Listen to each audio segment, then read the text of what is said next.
Hello, everybody. Welcome to the Brand Summit 2020, part of the Music Biz Common Ground webinar series.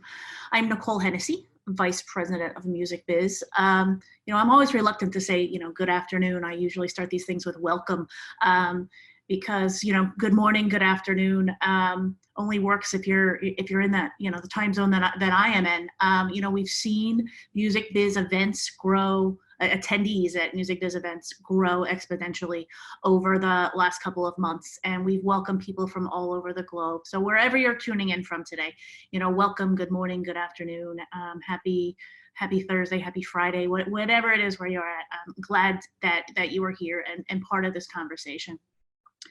Before we jump into our music and cannabis conversation, I would be remiss if I did not mention an event that we have coming up called Driving Change. Driving Change, Diversity and Inclusion in the Music Industry. It's a 3-day event, October 20th through the 22nd. It's sponsored by Porsche Cars North America. We have keynotes from Jeff Harlinson of UMG, Dina LaPolte, who, as many of you know, is a power lawyer in our industry. Performances from Bren Joy, Shelley Fairchild, and Gabe Lee, and many roundtable discussions from some industry partners. Excuse me, BMAC, GLAD, She Is the Music, the Asian American Collective, Nashville Music Equality, and Women in Music and Change the Conversation. So some really great partners in the mix for this event as well. So again, a 3-day event. It is free to attend with a donation towards our scholarship foundation, the Music Biz Scholarship Foundation. Find more on our website, visit musicbiz.org, and you can find more information on Driving Change event. So for today, you have 2 features on your screen. You have a chat box. Please use that chat box, network with each other, introduce yourselves, tell us all where you're from, let us know why you tuned in today, let us know what you do so that we can all connect. The Q&A feature on your screen, that's how you're gonna connect with our panelists and presenters today. Use that, ask them questions as we're going through the conversation, and Ricardo will be checking that Q&A box for any of those pressing questions that you had. So I've had the pleasure over the last couple of months to work with Clio Music and G7 to bring today's program to life. This is a 4-part series. Last week we had a phenomenal conversation about music and advertising in sync. We had Ryan Tedder with us sharing some of his latest, syncs that he has done pre-COVID, as well as over the last couple of months, and how that has changed. We had a great panel of sync specialists led by Andrew Happ. A great conversation that is posted at musicbiz.org. If you wanted to view that, it's under our Common Ground webinar recordings. We'll get into our music and cannabis conversation, but let me just mention here we go, our next 2 events, supporting independent music venues and supporting the New Live, October 22nd and 29th. So, look for information, details in your inbox. And if you don't see it there, musicbiz.org, you can find the links to register there as well. So joining me today, I'm going to talk a little bit about Clio and G7, is Michael Kaufman and Jessica Abel. Again, I thank Clio and G7 for their support of Music Biz and the 2020 Brand Summit. Great to have you guys as partners. So I'll let you put on your cameras, and then when we're done talking about Clio and G7, we can introduce our special guests, because we have some really great guests and really great conversations coming up. Awesome. Thank you, Nicole. Can you see me okay? Yeah. Having some tech issues this morning. Okay, great. Well, thanks everyone for joining us today. I'm really excited about this conversation focused on the intersection of cannabis and music.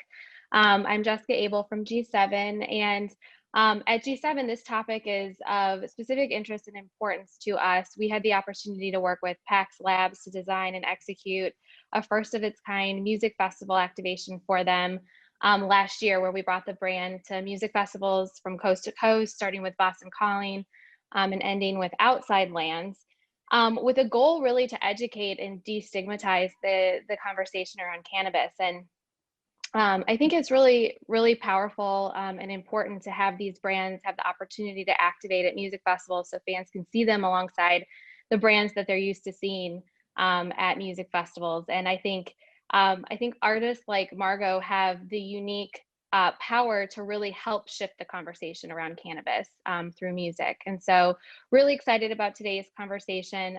Big thank you to Margo, Elizabeth, and Ricardo for your time today. And thanks everyone for tuning in. Hey, thanks, Jessica. I'm Michael Kaufman with the Clio Awards, where I spearhead our Clio Music and Clio Cannabis Awards programs.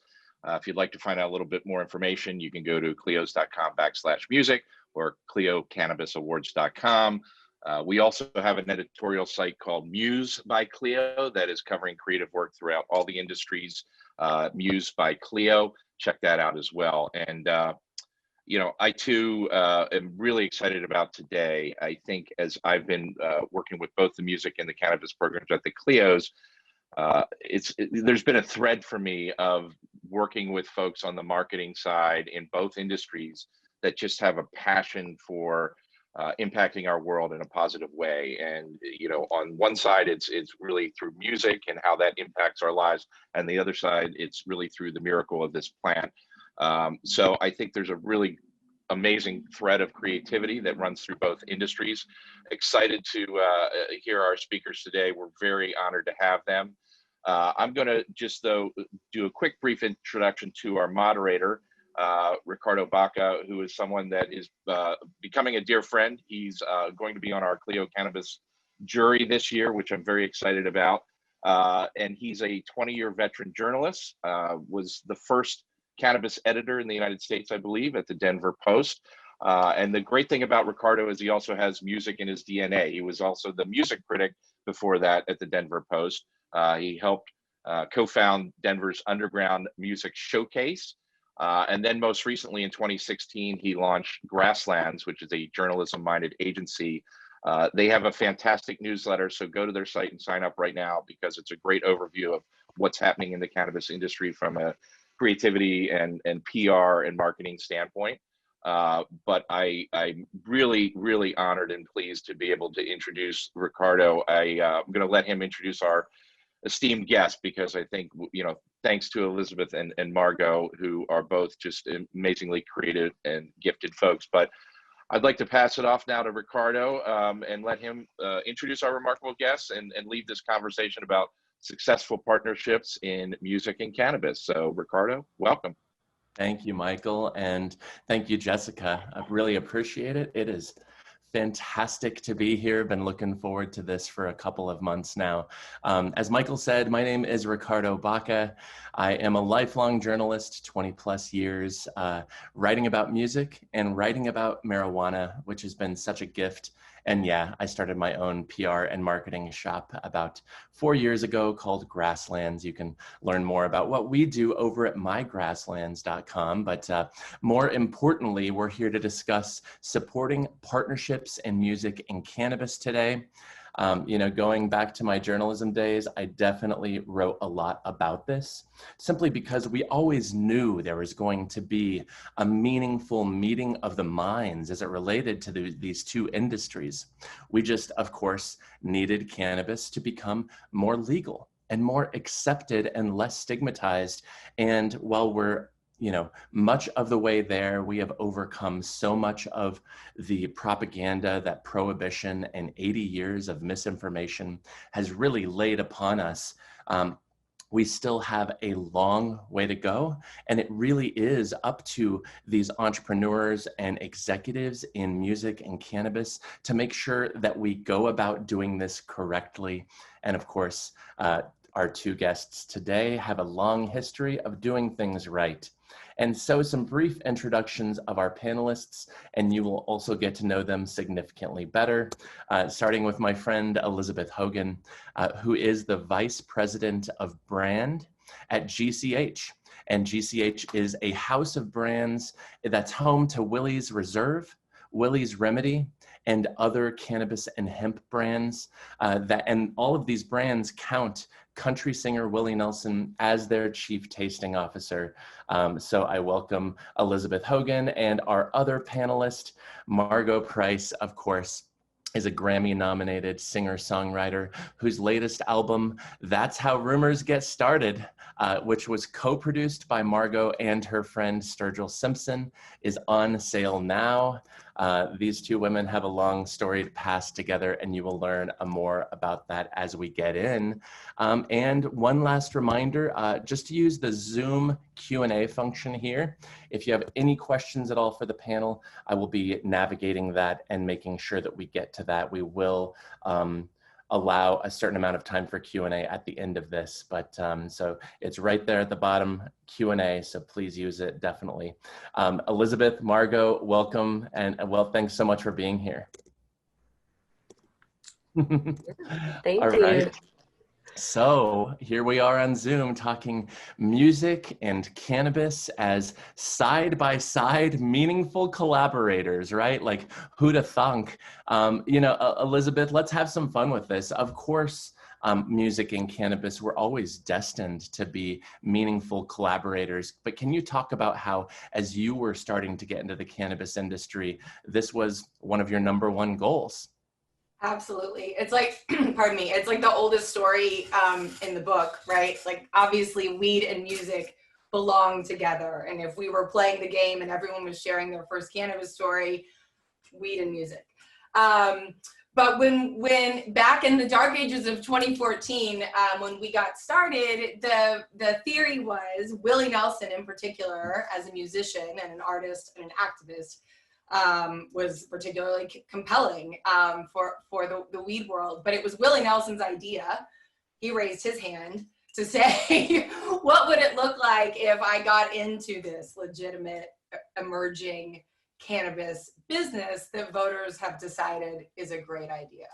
And that was our starting point. And so as we, went back and forth about ideas and pitched finally the idea of a company and then the idea of a brand, that was all really very much led by Willie Nelson's idea that music and cannabis belong together, for sure. And Margo, I'm guessing you have quite a few stories where there's a little bit of overlap between the two as well.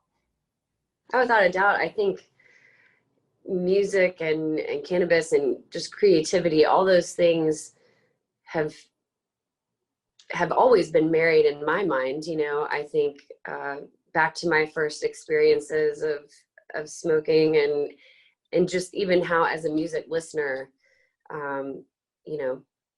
smoking grass was a way to turn on your mind. And I think so often, alcohol is in the forefront of a stimulant that is legal to take at a concert. But from what I've learned as, a touring musician, I'm so much more productive when I'm not drinking and when I am smoking. And so I'm glad that some of the stigma is being removed, because it's still very, very touch and go, I think, just depending on where you're at regionally. It's so true. It's amazing that you can cross a state line and suddenly it's a completely different situation. And we'll be getting into that a little bit more. But I also want to give each of you a little opportunity to share a little bit more of your personal past with this, because, of course, the music industry technically owes many of its greatest successes and triumphs to the cannabis plant. As weed has not only inspired landmark records and chart-topping hits alike, but also enhanced, as Margo just said, the music experience on every level. Listening to a record, attending a concert, you name it. And so can each of you maybe please share a formative memory that is equally dependent on both music and cannabis? Margo, I know you said that it's always been there for you as you enjoy music, but maybe does one memory stick out in particular? Listening to the White Album by the Beatles in college, and I was majoring in communications and kind of had my life plans for me in a way, I think, by my parents. And as I spent my freshman year, I was drinking way too much. I ended up completely giving that up. And when I started smoking grass, my GPA went up from like a 2.7 to a 3.6, I think. And yeah, I remember listening to the White Album and sitting there thinking, I don't want to be in communications. I want to be a musician. And that summer I dropped out of school and moved to Nashville. And, you know, despite everybody asking me why, the reason was, it was just kind of this, this epiphany that I had, you know, and it was once I kind of became a full-time pothead, you know, which is, people would think that you'd be less productive, but like I said, I just find myself so much more capable of everyday tasks when I'm just smoking a little bit of grass. And now CBD, I think, has been so transformative, because, you know, sometimes it really is just about the fact that you've got a headache, you've got some kind of thing that's inhibiting you, and it just, yeah, weed's always been there for me. It never lets me down. You know, there are certain works of art that it's almost like the musicians hid these Easter eggs inside these songs or these records or these films, and it wasn't unlockable until you approached it from the right headspace or elevation, you know, so I totally understand that. Elizabeth, what about you? One story from your past that kind of relied on both. Well, my first weed was in the, definitely in the audience at a Dave Matthews concert, my first year in college. It's like probably the most classic story there is, and it felt just right.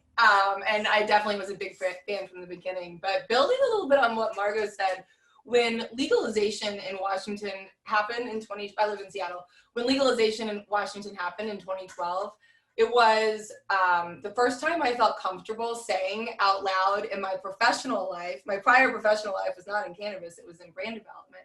And that was the first time I felt comfortable saying, like, guys, I rip bongs after work.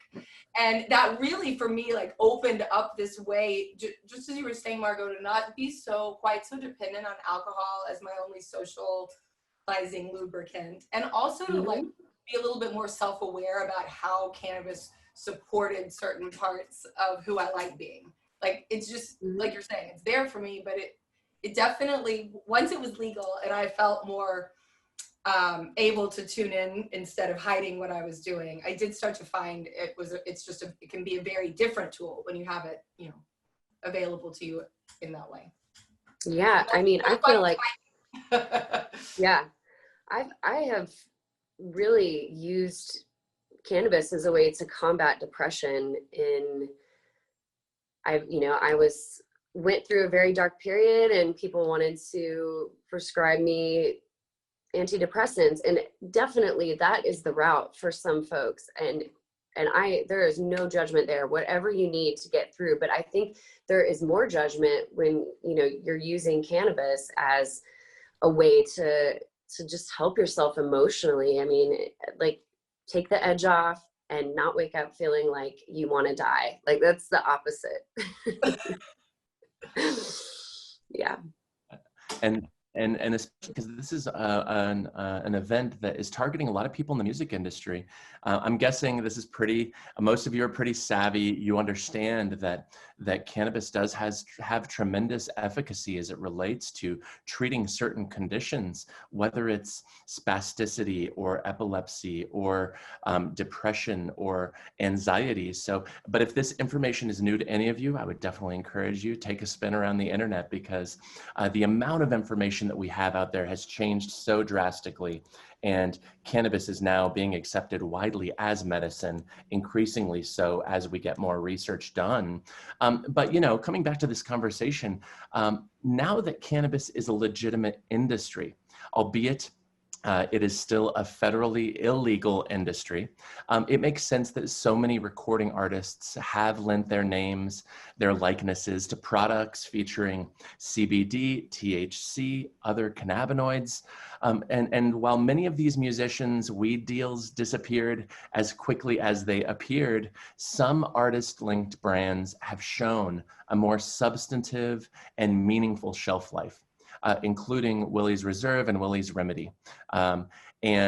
So Elizabeth, you were obviously, as you said, a part of the team that originally pitched Willie and his family on this partnership. So can you maybe talk about these unique family brands and also share your thoughts on why these brands have shown lasting power where others have not? Yes, and thank you for the question, because it's my favorite subject, which is Willie Nelson. Well, let me calm down and slow down. So, as I mentioned before this, the work that I did was in brand development, and the secret sauce of that period was all about understanding what hopes and expectations consumers bring to a product or an experience or whatever, wherever, even healthcare, wherever they're coming. So if you understand those hopes and dreams, then you can fulfill them, and then your consumer will come back to you again and again. So this was the mindset that we took into the pitch to Willie Nelson, and essentially proposed, the Willie Nelson is like, at this time, it was his idea. But what we saw as people who build brands was, wow, Willie Nelson is the most loved champion of this plant. And if we can work with the ingredients that he brings to the conversation about cannabis, then we have an opportunity to invite a lot more people into this plant, into this conversation, into support for this movement, and to spread the pro-weed message, right? Because Willie Nelson is so loved from coast to coast. So I've done the thing where I fall into the I love Willie Nelson hole. But I think as we think about what makes the brands durable and what makes them desirable by people over time, a lot of it comes back to the same ingredients that we love about our favorite artists and our favorite heroes. And we try to be really consistent to some of the things that Willie talked about in that very first conversation, which were about, at the end of the day, this is a question about personal freedom and what is this and who am I and can I do this with my own adult self? And he pointed at social justice and the wrongs that have happened in the past and our responsibility to be aware of that and to take action and to have influence in that realm. And he talked about cannabis as medicine, and it's his medicine, it's my medicine, it's medicine for a lot of people. And that he talked about the importance of remembering that and supporting that and including that conversation alongside the one that's super fun. And then he talked about what we would expect, which is the idea of sustainable agriculture playing a role in cannabis production too. And so those four things, the idea of social justice, of personal freedom, of medical cannabis, and of sustainable agriculture have been the things that we come back to again and again. And for Willie's Reserve, the weed that gets you high, and for Willie's Remedy, the hemp-derived weed that doesn't get you high, those are really principles that we try to keep in mind no matter what comes up. And we know those matter to the people out there looking to Willie for answers about cannabis.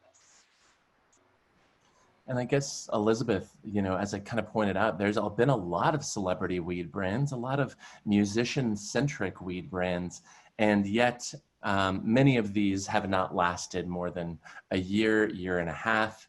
They kind of disappeared. So what do you attribute to your success, your lasting power?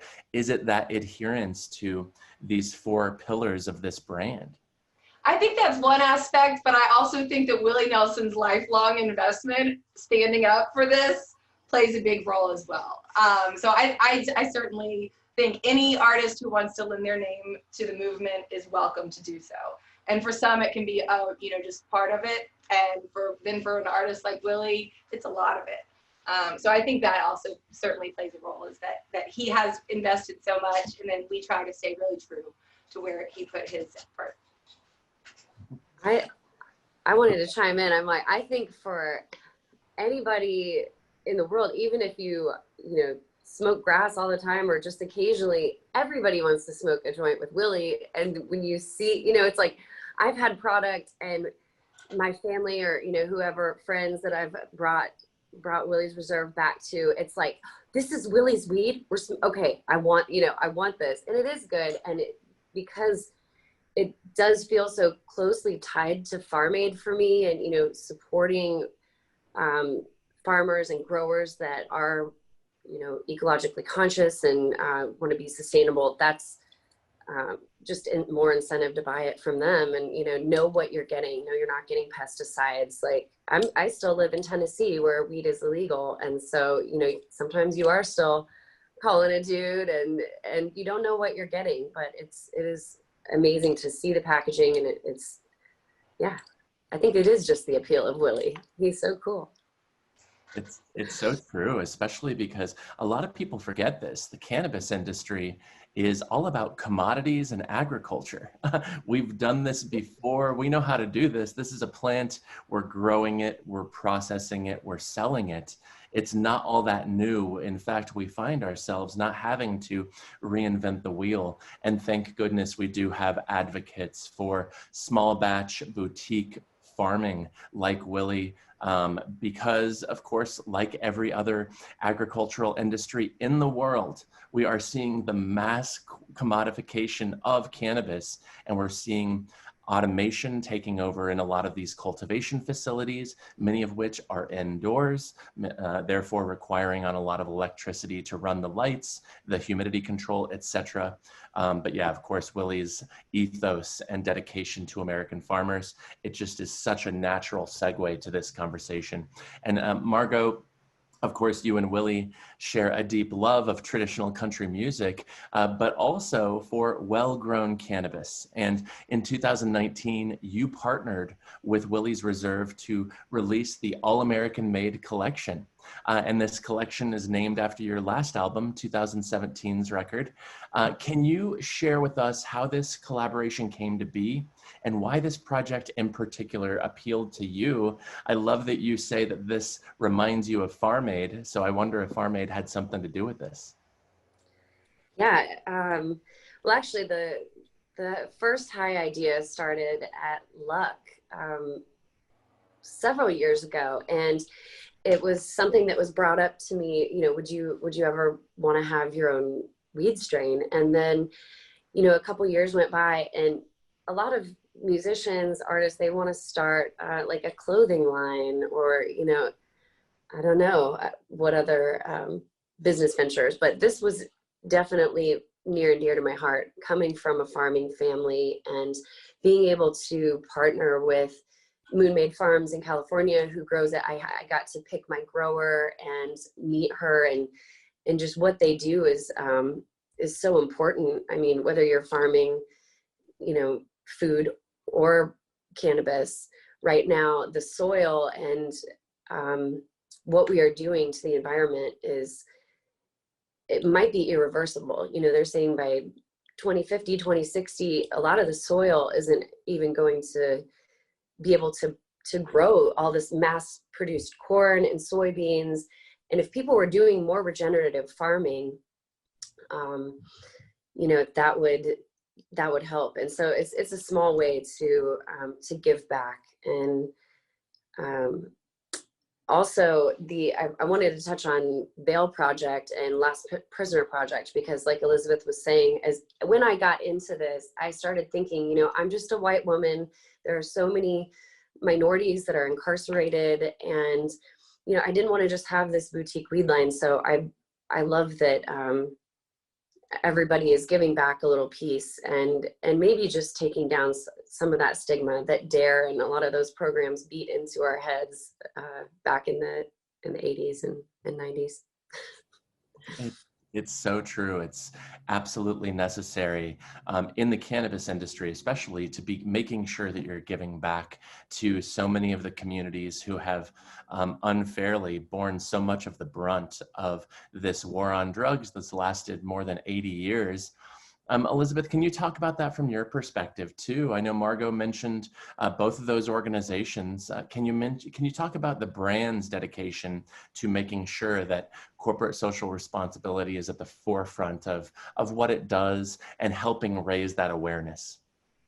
Absolutely. And you know what I love about what Margo just said is that it touched on like 6 different issues that I think are near and dear to the cannabis community and to Willie and to a lot of people in this, you know, ethos. So, you know, there's definitely a responsibility, I think, as you mentioned, for any cannabis company who is taking advantage of what exists now to remember that this has not always been the case. And there are myriad ways to do that, and I applaud all of the efforts in the world. We have found, for us that we have to focus on one or two at a time to make any impact. And Last Prisoner Project and the efforts that they have made to just bring attention, resources, and then options and opportunities to people who are impacted by cannabis justice being unfairly applied across states is something that has been impactful. You know, it's great to give voice to it, and that I think is something that any brand that works with a person of renown is able to do, is bring attention and shine a spotlight, put voice behind some of these issues, and that's where we try to focus some of those efforts. But it's interesting. Cannabis is filled with business people who are driven by their passion. And so I do think it is a wonderful, for anybody who wants to partner and make an impact, I think cannabis is a great place to look, because there's a lot of different topics and movements available. As Margo mentioned, she's the farmer who grows her California strain, Gordon, is a woman who's got an amazing cannabis collection. But she's also an inspiration in the industry, and I don't know if you can see it, but the bag behind me says "Buy weed from women," and I think this has been an industry that's given opportunity to a lot of different types of business people. Yeah. So anyway, I definitely think there's a responsibility for brands to operate in and apply effort there, and also that it's just you can't operate in cannabis without sort of being on the right side of history and working toward advancing that. So come on, everyone. Amen. Amen. You know, it's been so encouraging to see so many important discussions around DEI happening, even more so since the murder of George Floyd. But I really think there's so many more of these conversations to be had. And I know I've also spoken to a couple different virtual conferences in the cannabis space about the responsibilities of operators to really make sure that there is representation at the table, and that they are giving back to these communities that have been so negatively impacted. Me and my colleagues at Grasslands right now, I started our first ever book club. We're reading The New Jim Crow by Michelle Alexander. And if anybody is interested in learning more about this subject matter, mainly how mass incarceration and the war on drugs is the new Jim Crow, is our new way, our society's new way of punishing people of color, then I would highly recommend checking out this book. It's very moving. And I appreciate each of your passion to this conversation and everything you bring to it. I love that we are here to discuss music and cannabis partnerships, and we couldn't have asked for a better case study. And so I would love for each of you to speak to the complexities of this kind of music cannabis partnership, and also perhaps what parts of this came easy. Margo, maybe do you want to get us started? Yes. Well, first there was a lot of studying, a lot of research that had to be done. We sampled probably 20 to 30 different strains, and it was so incredible that we were able to pick a grower that, she was also a drummer. She had just kind of decided that she wanted to start growing weed, and I thought it was such a wonderful way to support a woman and her business. And so yeah, we eventually have just recently spread also to Colorado. I'm excited to get back to traveling so I can go out that way and pick something up. But it's been a really incredible journey, just from the first time that I went on Willie's bus. It was at Farm Aid. I was able to, sit down and smoke with him and talk with him, and Annie and Elizabeth. Everyone has been so welcoming to us and just so down to earth. I could not ask for a better home for this this pipe dream that somehow came to fruition. I joke all the time, but it's true that I'm selling more weed than albums probably, because it's you know, last year we sold out, and they're only making our product in small batches, and that really kind of guarantees that the quality is going to be there. I'm working on expanding to Illinois, which is where I'm at right now. I want to do more with CBD. I want to do more with edibles. I think that there's just a lot of opportunity right now, and being that I'm not playing many shows, I figure I should expand. So it's been such an insane journey, and really one of the more wild things to happen in my career. So yeah, Elizabeth, what other memories do you have from, well, from our point of the view, first days? complexities is the state by state, sort of that state by state sampling and decision making is certainly one of the things to think about with cannabis projects, because as we all know, even though sometimes things magically make it across state lines, they don't do that in a commercial way. And so that's part of the reason that when we work with artists, we think about it as a collection and not just like, here's our only signature strain. Because the reality of the cannabis market is that you have to go with something that's legally produced according to the rules and regulations inside the state where it is sold. So unlike sneakers, it really has to be sort of that hand selected, very curated line. And it has been super fun. I mean, a ton of really hard, laborious work to do that over the years with Margo and her band, because they're so resistant to smoking pot ever. No, it's super fun, and it actually it's a really natural extension of something that you mentioned, which is sort of Willie Nelson's backstage bus culture, which has been integral in how we have grown the community around this brand, and also grown the community of people who influence what we do and then share the message. So I know Jessica mentioned that in her opening as well, just the importance that music festivals, the music events, that the music meetups have always played, I think, in the cannabis community, you know, is really crystallized for me right now, because it's not there, and I miss everybody so much.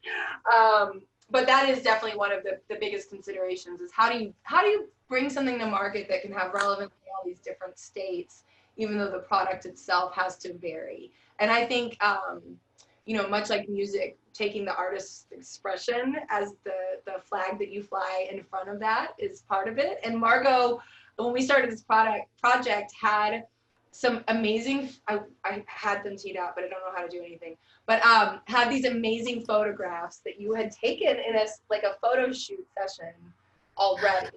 Oh, yes. Yes, I had just done this shoot with this really wonderful photographer. Her name was Elise Gafkin. And so she had the idea of me to be smoking a rose, and then she gave me a vape pen, and I was just blowing out giant hits. And yeah, those photos it was like the perfect thing. I really couldn't have asked for a better photo shoot for that. Well, we couldn't have either. It solved one of our biggest problems in cannabis, which is there are times when you cannot show weed or smoking. And so your picture of exhaling around a rose solved so many marketing challenges for us. Oh, I know. Became the in-store poster that we still use and you can still find out there. Yeah, I had so many of my posts like removed for when I would put things up, and I would be so careful not to use the trigger words, but it's kind of bizarre how it gets decided that, because like I said, drinking in our culture is just so normalized, and the fact, people have a drink in their hand all the time, but then there is just still this stigma around it in so many places. And living in Tennessee is kind of wild, because I'm very out there I'm very open with, you know, the way that I smoke. And I think it was just decriminalized in some small way in Tennessee, but we have so far to go. I'm in Illinois. It's just bizarre to be here in the state that I was born in. I'm like, you mean, okay, it's legal here and I moved away. Yeah. No, it's pretty fascinating. I mean, Illinois just became the first state in the union as of January 1st earlier this year to actually legalize cannabis at the state level. So previously, everybody else did it by the people. So we voted to legalize it, whereas the state legislature in Illinois recognized that they needed to do the right thing. Which is pretty rad. And over in the chat, just an FYI and a reminder, keep introducing yourself. Lots of great networking happening over there. I do love this quote from Gary, who says, "Cannabis always supported music. Now it's our turn to pay the favor back," which is so true. And also a reminder, please dip into the Q&A if you have some questions for our panelists. We will be getting to that here pretty shortly. You know, but I guess, Elizabeth, especially since we have a lot of music industry professionals in the room, you know, if they are working with artists who want to get involved, I know you've mentioned the state by state legality, this strange patchwork of laws, none of which are the same. I guess, where would you recommend they start if they have that artist or that band or that group that's looking to get involved in the cannabis industry? Where is that good place to start? Well, first of all, congratulations. And I think, like I said before, come on, everybody, add your voice. I think it's actually an act. It's an act of advocacy as a person of renown to say that you believe in cannabis rights. So thank you for all of you artists or artist managers who are considering it. I think step one is to get involved in, sorry, I'm going to do it, but the step one is get involved as an advocate. And so whether that's your local, in a local stage or a national stage, follow MPP on Instagram, sign up for a normal newsletter, start to become interested, educated, and able to give voice to your own opinion about the topic, because that's critical, is to really be bringing, just like we heard Margo, to really bring your own point of view to why you want to work in cannabis. And then from there, I would say make sure you understand what you want people to say about your involvement in cannabis. So if you understand what impression you want to make, then it will be much easier to find the right kind of cannabis partner. So if your goal is to destigmatize, then potentially look for products and services that are targeting destigmatization. If you are looking to support, CBD as an all-day, stabilizer, then look to some of those products, reach out, like their social media feeds, use their products, show brands that you're interested, would be my shorthand for it.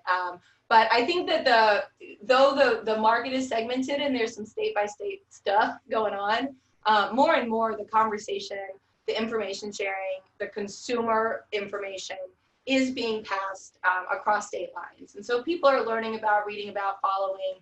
I know I can't wait for the corona to stop it so that we can get back on the road and I can go sample all this great freaking weed that I'm seeing in other states. Like, I want to get back on the road and smoking everybody's good stuff, or spraying it or spritzing it or rubbing it on my elbow. So I do think that there is, though state by state is in factor, especially right now, the conversation is national. The conversation is probably like intergalactic. So I think from wherever you are, that you're stranded now, I think you can reach out and show interest. And brands like working with all different types of people for different types of initiatives. It doesn't, I think what we've talked about today is really a perfect fit with, Margo and Willie have collaborated musically. So it made a lot of sense to collaborate in the cannabis world. But there are tons of different ways that artists can get involved, including going to stores and talking about their visit at a certain, chain of stores, or sampling a bunch of products and offering their review. Maybe are some other ways to get involved without launching an entire line. Thank you for that, Elizabeth. Really, really helpful. And yeah, as you're hearing, a lot of this is licensing arrangements. Oftentimes, it's not the artist holding the actual license, which is now one of the most expensive licenses you can procure in most of these states. You're working with the license holders and you become a licensee. It's very doable. We've seen a lot of this in Colorado, whether it's on the strain level, maybe it's a vape pen, maybe it's larger than that. Either way, it is truly thrilling to see so much involvement. And Margo, a question for you.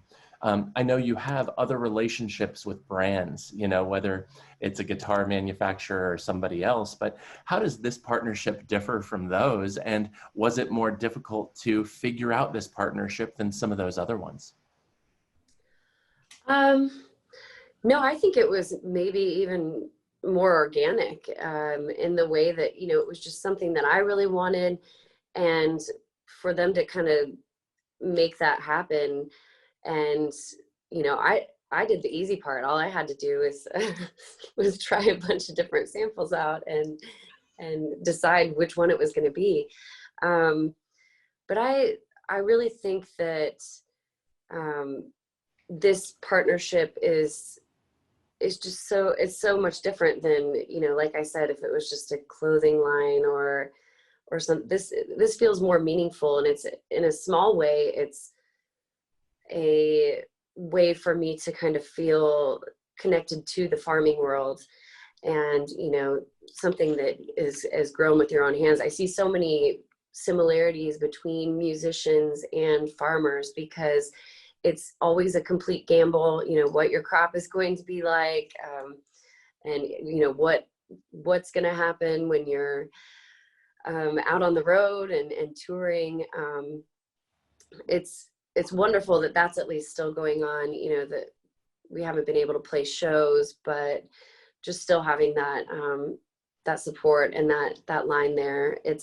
I know that everything's gonna start back up eventually, but in the meantime, yeah, it's great to just be able to work with people who are, you know, also invested in the same ideals and morals. And you know, Willie's always used his voice for good, and he's really just an example of such a remarkable salt of the earth human.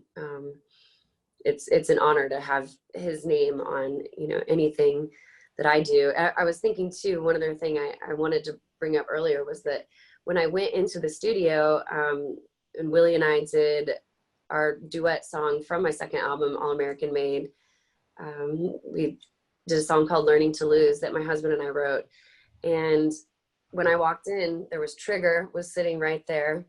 And then there was also just a little stool with an ashtray and a single joint in it. And, you know, he smoked and recorded, and I just don't think you could get a better guitar solo than that. Definitely influenced by the All American Made weed. Absolutely. You know, one thing that came up when we chatted earlier this week to prepare for this conversation is that, Margo, your participation in this industry is its own form of activism. And I know that's something that you both connected on in the early days. Elizabeth, can you talk about that? How just by lending their name to the cause, Willie and Margo and others have done so much to normalize this plant, to normalize this conversation, and why that's especially important, because we've straight up been lied to for 80 years as it relates to this plant. After this came up the other day when we were talking, I kept thinking about, like, it's not over. We're not done. The work isn't done. And I think, you know, Willie's a great example, and he's an inspiration, but he's not the only person who has stood up for this, and he's not going to be the last person to stand up for this. And I think, to me, that's the most like lovely, natural part of all of this is speaking out and speaking up and demonstrating the role that we all believe cannabis really can play in human existence is ongoing work. And so I feel fortunate that we've got a platform in Willie's Reserve, and we've got a magnet in Willie Nelson to bring those people who want to continue that work to do that. So thank you, Margo. Oh my gosh. I think, like I said, it still is illegal where I live. And I've had different people say things like, oh, well, it's not, it's not, if we go to a state or something and I'm trying to get grass on the rider, and they're like, well, it's not illegal here. I'm like, yeah, I know. I always joke that if I was arrested or something, that it would just be great publicity. So I don't know. I'm just not going to be told no. And I'm glad that after being reprimanded for years and years, it's now my mom is understanding. I think it was just so hard to shake that that stigma that just followed it around forever. And it did feel really freeing once I was also able to just say, this is who I am. I smoke grass, take it or leave it. And I'm not hurting anybody. So for me, yeah, it's freeing. It's freeing to just say, this is it. This is me. And I think one thing the three of us certainly share is a passion for progressive drug policy reform in general, because our country's clearly gotten that wrong, and it's taken the entire planet into the wrong direction as it relates to other substances as well. I'm also, I would never want to demonize other substances, but to put into context some of what Margo is talking about. The Center for Disease Control, the federal agency, they tell us that there are nearly 80,000 deaths a year among Americans from alcohol-related causes. And the same organization from the same federal government that hates weed has also said, and says right now, there has never been a death caused by cannabis. So we're talking 80,000 a year versus 0, and 1 is still federally illegal and Schedule I. It's just absolutely nonsensical. And we're almost at the Q&A. So a reminder, put your questions for the panel in the Q&A. And I am going to pilfer one from there right now because it's aligned with what we're talking about. But from Ryan, a question for Margo: how did your fans react to the announcement that you were suddenly selling cannabis and had a cannabis brand? And how has that changed in the 2 years since? I had great feedback from my fans. I think, there's always going to be a few comments here and there about, my involvement, and there's just going to be people that you're not going to be able to change their minds. But it was really, like I said, it just was so seamless and just such a natural progression of things. Looking back, I never, ever would have seen this coming as a young musician. And it's really been one of the best things that happened out of my success, has been able to work with these farmers and work with Willie, and then also be able to give back to the Bail Project and organizations like that. Appreciate that. And Elizabeth, a question for you, assuming I can find it on my screen. Here we are. So this is fun to talk about because we haven't mentioned this during this panel yet, but some of our attendees might know that Willie's Reserve has also partnered with other artists, including Nathaniel Rateliff and the Night Sweats, my boys from Denver. But I'm wondering, Elizabeth, can you speak to the value that artists like Margo and Nathaniel bring to these cannabis products? Because, of course, a lot of these cannabis products is the flower of the plant or the oil or the distillate that comes from that flower. So how does that artist's value translate to these substances that we're inhaling into our bloodstreams? That is a big translation, but I think that it really is about inviting fans into a deeper, more specific, potentially more beneficial conversation about the role that cannabis can play. So whether that's by looking more closely at the farming practices behind it, or whether that's looking like at some of the specific strain characteristics and the way that an artist might talk about their experience with weed. I think all of those things, you know, really open the door to new people to join the conversation and maybe hear it in a different way. And so, you know, I think that is big. I think when it comes to Willie's Reserve, we as a brand, just like Willie as an artist, it's a community. And so making sure that it's an active community and that there are a lot of representatives and contributions and is definitely what we set out to do. And so it's been very natural to extend these projects. It does in some way feel very inspired by Farm Aid and just the sense of community that comes from there, and that sense of shared purpose and willingness. I don't know, I missed it a lot this year. I bet we all did. But it, yeah, so for, in terms of the products themselves, I think that working with specific artists on specific collections gives fans and weed consumers a new way in, right? Like just a different way to explore. Yeah. And then in terms of what we're seeking to achieve, it broadens that conversation and hopefully furthers it. Inviting fans from Illinois and Nashville and Missouri and all everywhere. This isn't exactly on topic, but it was something I meant to bring up earlier. We were talking about different substances and obviously the danger of alcohol and just alcoholism in American culture in general. But I think that the reason that they've been so unwilling to, you know, make it legal is because of kind of what we saw start to happen in the 60s and 70s. And when there was a great movement, like almost we have the same kind of energy right now of people that really want change. And what we've seen from cannabis is that it does turn on your mind and it makes you question authority. It makes you question things. And when you, other substances like alcohol, it keeps you complacent and it, you know, keeps you maybe distracted and satisfied, but they've just figured out a really great way to tax that. So if we could, you know, legalize everywhere and figure out how to tax it, maybe it would help get us out of this incredible debt that we've fallen into. It's just, people are so slow to change. Especially when it becomes when it comes to drug policy. But Margo, to your point, we live in unprecedented times right now. I mean, specifically to the pandemic. In March, all over the country, we did see local governments and health departments call the modern American cannabis dispensary essential.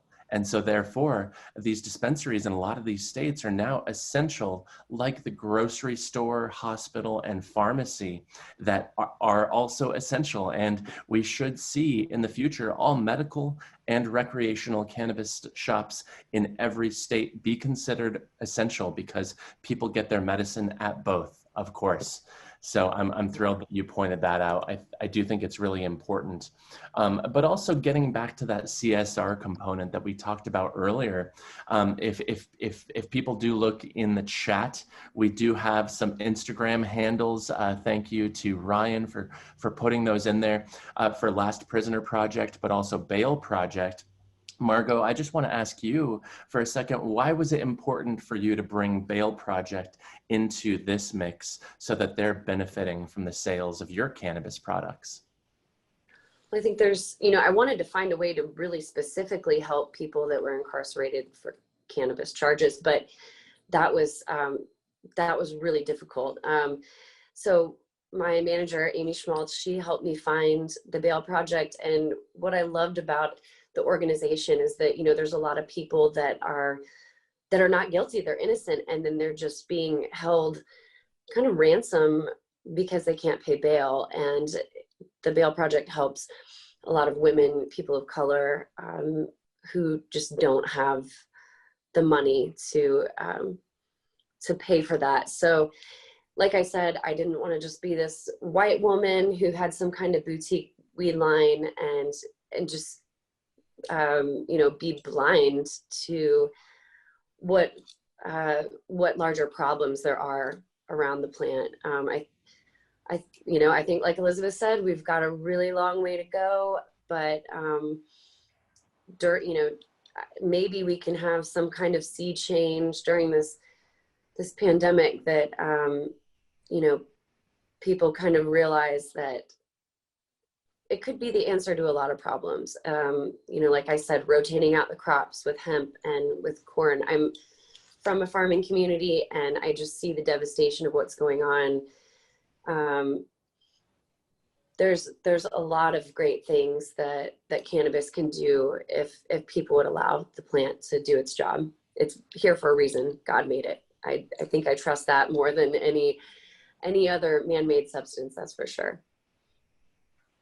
Yeah, these bail funds, especially as we've seen a lot of the protests and a lot of arresting of protesters, those bail funds that are localized to all of these American cities have been so encouraging to see, and I'm thrilled that you're helping to raise awareness for a similar one that just helps people who really need it when they need it most.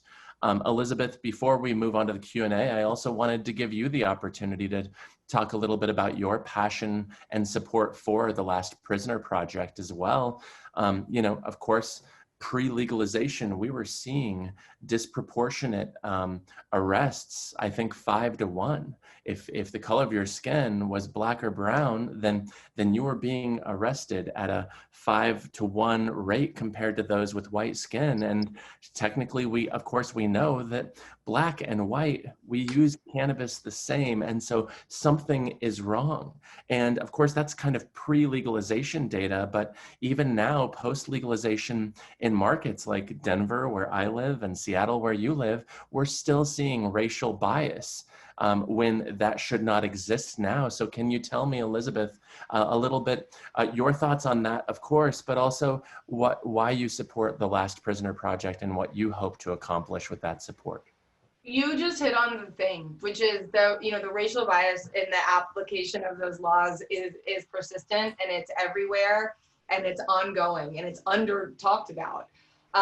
This summer, or last summer, when we began getting involved with the Last Prisoner Project and learning about the very good and important work that they are doing, we were looking for ways to bring attention to that effort, and creatively we struck on something that brought up a really important discussion. So you guys are probably all familiar with the Willie Nelson mugshot from Dallas, because he's like a bad looking dude, hot Willie Nelson. I mean, it's a great iconic Willie, right? And but it also is a reminder that Willie Nelson took the heat for weed for a long time. And it's also a reminder that because of his renown and because of his reputation and a lot of other reasons, he was able to get out of that hot water. And, you know, he definitely has done his part for standing up for cannabis, but he got out of some hot water. And not everybody has that same opportunity or those same resources behind them if they get in hot water for cannabis. And so we put his mugshot on a t-shirt with the phrase, "It's just a plant." And to start that conversation at the Outlaw Country Music Touring Festival across the country, because a lot of the places that we went were places where the conversation about the unequal application of cannabis laws really need to happen.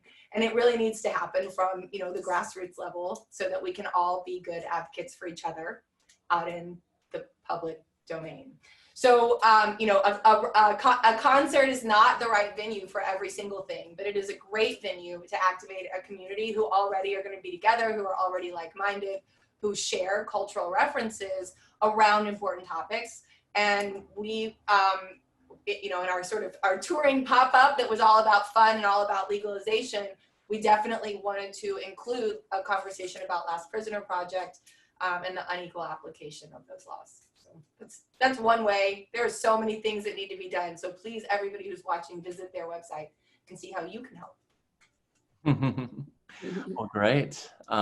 You know, a reminder to all of our attendees, the Q&A is popping off. So click that Q&A button at the bottom of your Zoom window and ask your questions for the panelists. I will start with Adrian's question. He works in branding, and he would love for somebody to speak on some of the guidelines, restrictions, regulations in partnerships with artists and cannabis brands. And he says, for example, in working with liquor brands, the artist must be at least 25 years old. So do cannabis restrictions align with tobacco restrictions? Maybe we'll start with you, Elizabeth. I'm gonna do something crazy, Ricardo, and turn it back to you, because you are actually one of the most informed and educated people on this topic. And I'd love for you to kind of give your industry point of view on how we're having to cannabis has to band together to make our own rules. You tell us. Yeah, it is tricky from what I understand, which is bits and pieces of different states and as well as Canada and provinces. Certainly the restrictions vary. A big part of it is a lack of advertising. And so only publications that can prove that X percentage of their readership is over 21 years old can actually accept cannabis advertising. And so, for example, if you're a television network in Phoenix and you want to accept an ad from a cannabis business, you might only be able to do that after the hour of 10 o'clock p.m. or something like that.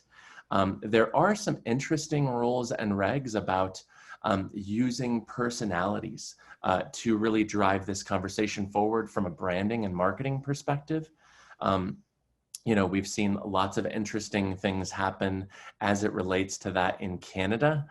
Certainly, from what I understand, you cannot have a branded product around a known celebrity in Canada, as far as I remember, because with Snoop Dogg had a short-lived brand called Leaves by Snoop.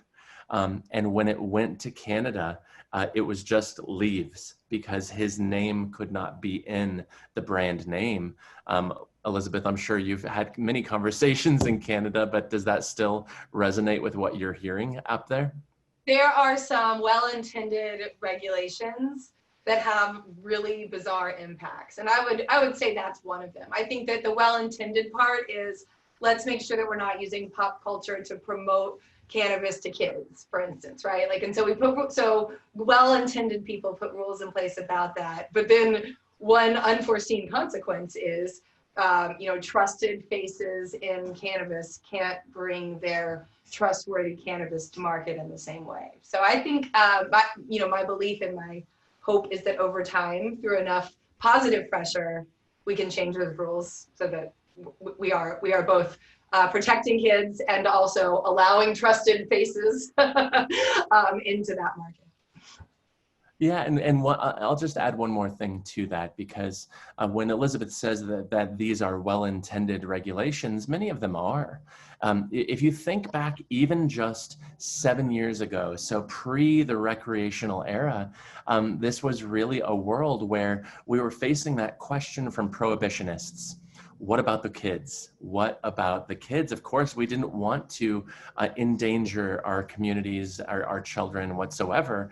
And thankfully, a couple things have happened. And that is, in every jurisdiction with any form of legal cannabis, we have seen teen use either stay level or actually decrease. And that is across the board: Washington, Oregon, Alaska, to Massachusetts, Colorado, and Florida. And that is really encouraging, because what about the kids? At least in these first 10 years of legalization, the kids are doing just fine, and they're consuming less cannabis than they were in the pre-legalization era. Some people have a feeling because cannabis is no longer cool. Weed was cool when your dad wasn't smoking it pretty openly in the backyard on a nightly basis, but now that he is, but some lots of good things have happened as it relates to that, even though it is still very tricky. And of course, cannabis in the US still has zero access to our main advertising channels of Facebook and Instagram and Google, and that is majorly problematic. Another question from James. This says, Elizabeth, in our hometown of Southern Illinois, the city approves of hemp product manufacturing. So what brands work with hemp fabrics? And maybe just to expand on James's question here, Elizabeth, you and your colleagues work both in hemp, which is federally legal as of almost 2 years ago in the Farm Bill, but you also work with THC marijuana, and I'm curious, does the hemp open doors for the THC brand? Short answer, yes. I think when the cultivation of hemp became permitted, we were very eager to get involved because Willie was really eager to get involved, and Annie Nelson, his wife, was very eager to get involved. She brought the hemp infused coffee to the table, and I know we're all fans. We all like it. And that really started the ball rolling with our Willie's Remedy work. Yes, it's wonderful to be able to have a product that we can ship to fans nationwide. Like that, honestly, in a lot of ways, that is just a huge dream fulfiller that we're able to provide, and that's fantastic. I definitely think that has raised awareness or reinforced awareness for the Willie's Reserve brand. But at the same time, I would say the hemp industry also has a ways to go. And so both of those, we feel fortunate that we sit in a place where we can see how each of those are moving forward. I think that you mentioned something about hemp fabric. So I just have to go back to that. I am wearing a hemp fabric shirt from Young Maven, and I'm kind of obsessed. If you haven't tried wearing hemp, please try wearing hemp. But I think that Margo, as you mentioned earlier, like the possibilities for these products are beyond just like we get high or we feel chilled out. Like this has the potential, like this guy from Southern Illinois writing in to say, there's other American-based business potential here as well. Without a doubt. And Margo, a question for you. I'm curious how your musician sisters and brothers have responded to you having your own weed line. Has there been some jealousy, some shock and awe? What's the feedback you've gotten from your peers? They won't meet all the time. Yeah, I'm like, it's great. I've always been the pot fairy, and so I'm always giving samples out.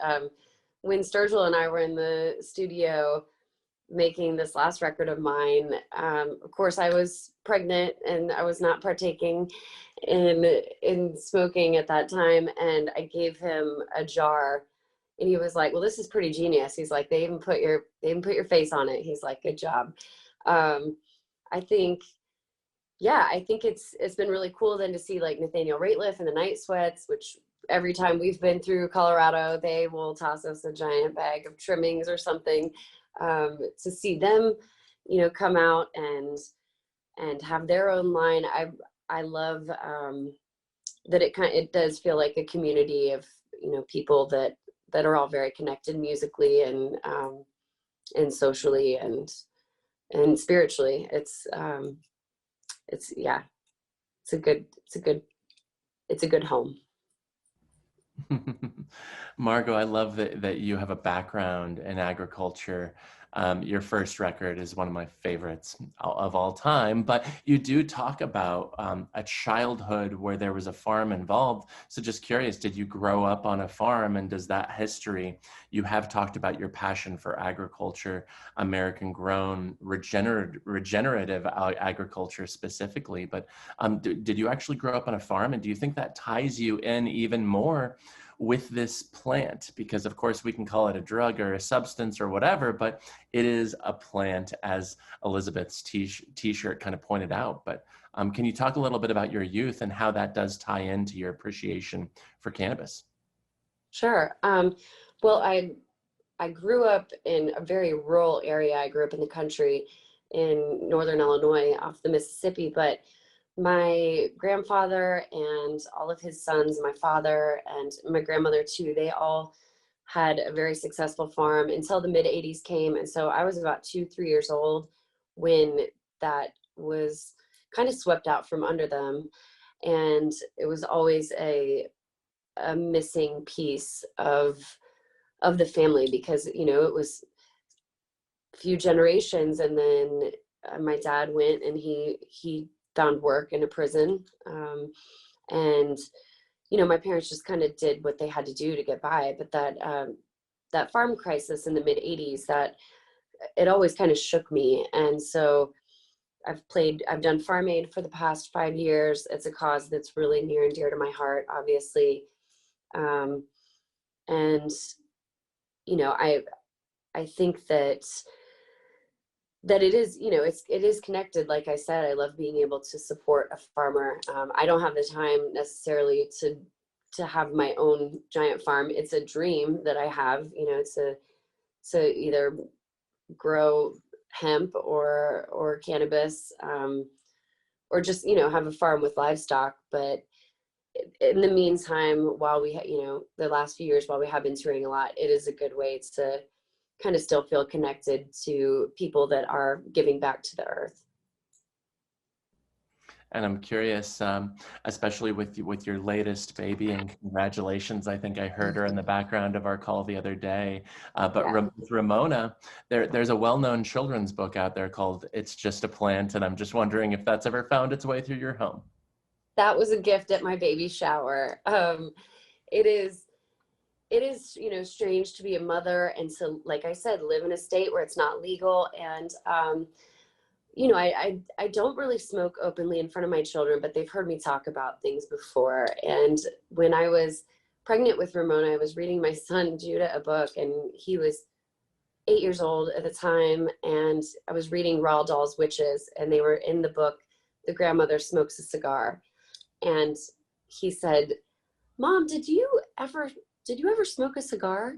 Didn't you used to smoke a cigar?" And I said, "Oh no, I've never smoked cigars." You know, I'm like, "Oh, here we go. Here is the conversation. It's about to happen."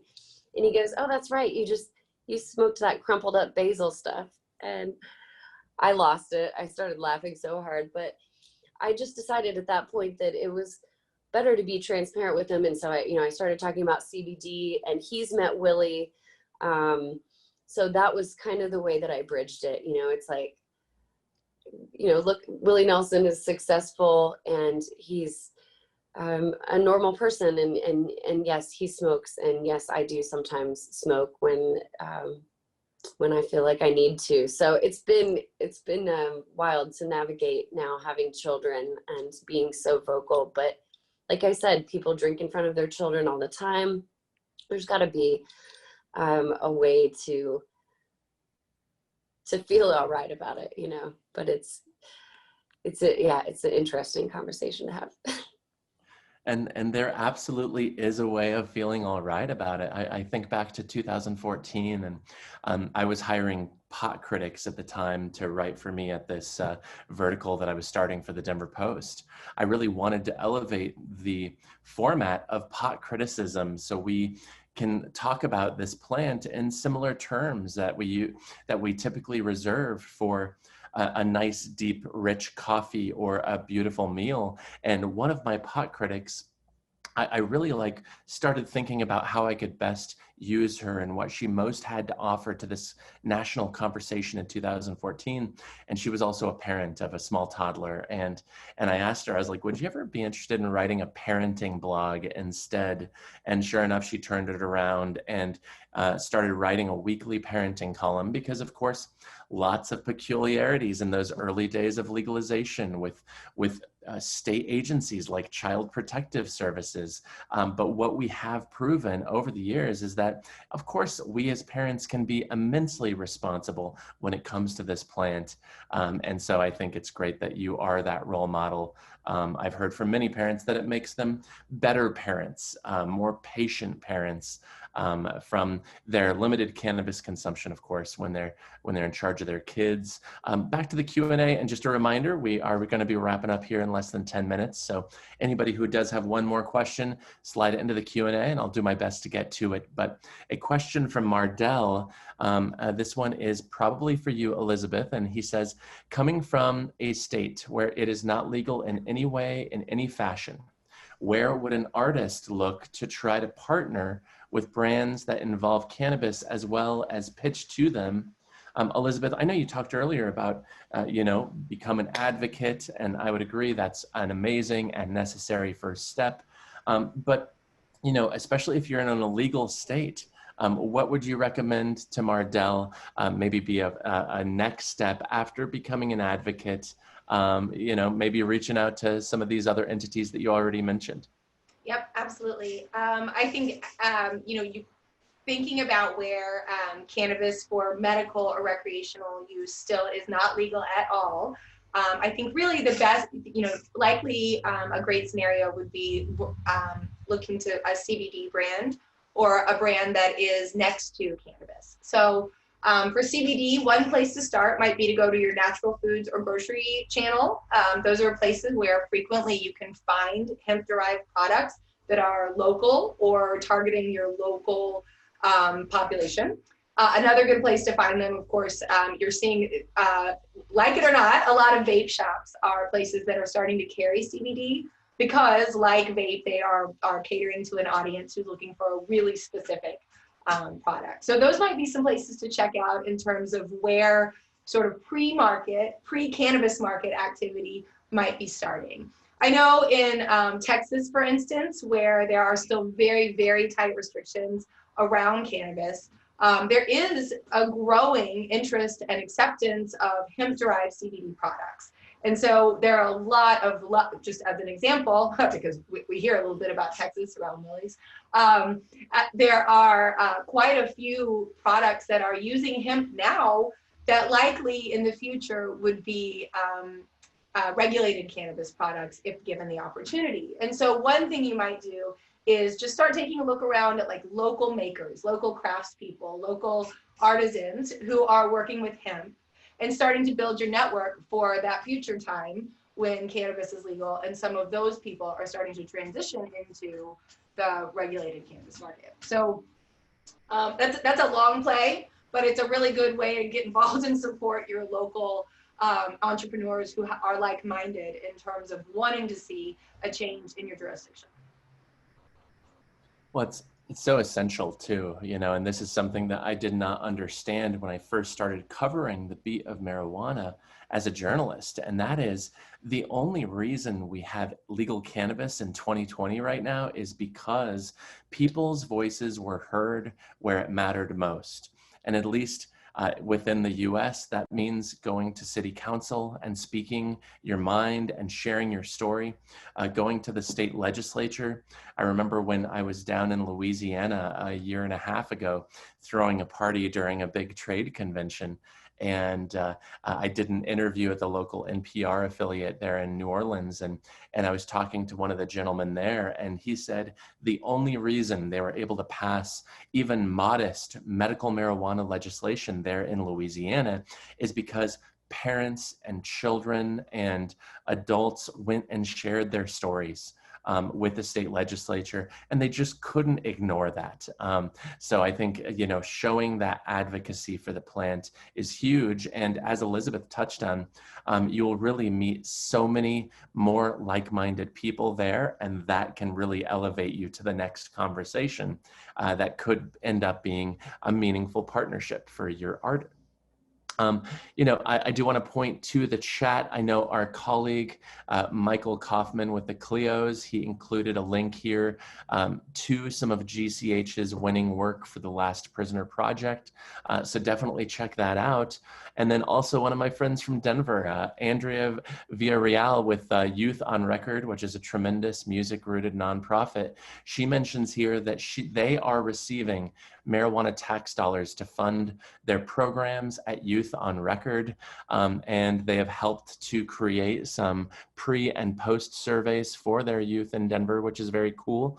A question for you, Elizabeth. One of the things that cannabis brands deal with is actually finding the nonprofits or the organizations that can actually accept donations from plant-touching brands. So can you maybe speak to the difficulty of that while also touching on, has it gotten any easier over the years? It's gotten so much easier over the years.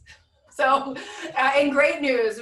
I think that problem is being tackled really well through a lot of nonprofits are great at affiliating, and they can affiliate for this benefit. And that's what we're seeing is that, you know, people who want to do good in the world are as good as water at finding their way. So I do think that those channels are opening up. But we still run into it. There are organizations, some very near and dear to our hearts and to Willie and Annie Nelson's hearts, that we cannot give money to at this time because we don't want to impact their ability to receive other money. and you know that's okay. We're okay to take our time and be patient there. Certainly there are plenty of places where good can be done in the world. But I'm glad that your friend from Denver wrote in to provide an example of where it's working. Because the intention is that the benefit of this new industry is repaid socially, right? Is that it comes back to the communities. And you bring up a great point, which is that is not always straightforward. So it's great to have examples where that's working very well. Thanks for that. And you know, it's an honor to host this panel with each of you. Really, really appreciate everything you bring to all of these conversations that we've touched on. And I'd also just love to open the floor to each of you for any parting words, because of course, when we do anything like this, I always like taking into consideration who's in the room. And most of the people in the room are linked to, related to, or knee-deep in the music industry in some way. So Margo, knowing that you have hundreds of music industry colleagues in the room, any last thoughts you'd like to leave the room with? Well, like I said, with everything that is going on in our culture right now, as overwhelming as this election is, and everybody's got so much on their minds, so many exciting moments, really. I want to have hope that, you know, no matter what happens, we can all still move forward and try to use our voices for good, and you know, maybe get it right this time, and maybe can spark some kind of revolution out of the chaos and the trash fire that is 2020. I'm hopeful with you, Margo. Elizabeth, any parting words for our colleagues, mostly in the music industry today? I want to say thank you to the music industry. It has been now way too many months since I have heard any live music at all.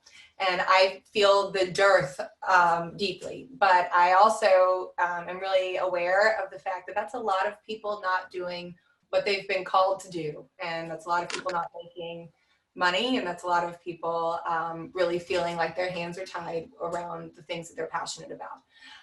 When music is back, we are all gonna come back and support it so loud. I'm gonna pay like 3x on every ticket. I wanna buy so many concert tickets. I wanna like buy them and drop them from the sky. And I know that all of the cannabis industry feels the same. I think that there is just more and more and more that we're all gonna be able to do together. Thank you, musicians. Thank you for all the things and all of the inspiration and the levity and the joy and the community parts that we're all missing so much. Yes. Ryan just shared Save Our Stages. That's something that everybody should go check out. Save Our Stages. I miss playing so much. I could just cry right now. Everybody stay strong. We're going to get through this. Well, I can't wait to see you again on the stage, Margo. And thank you, Margo. Thank you, Elizabeth. Thank you, everybody, for attending. It's been a pleasure hosting this, and I hope it was illuminating and educational and a little bit fun. So signing off for all of us here. Really appreciate you coming out, and I hope everybody has a great rest of your day. Thank you, Ricardo. So much. Thank you, Ricardo, for leading this wonderful conversation. And thanks again to Clio Music and G7 for, you know, bringing us all together. And Elizabeth and Margo, thanks for sharing your expertise. As Ricardo said, it was, you know, it was also not only educational, but a lot of fun to listen to. So thank you. Enjoy your afternoons, and we'll see you hopefully again soon.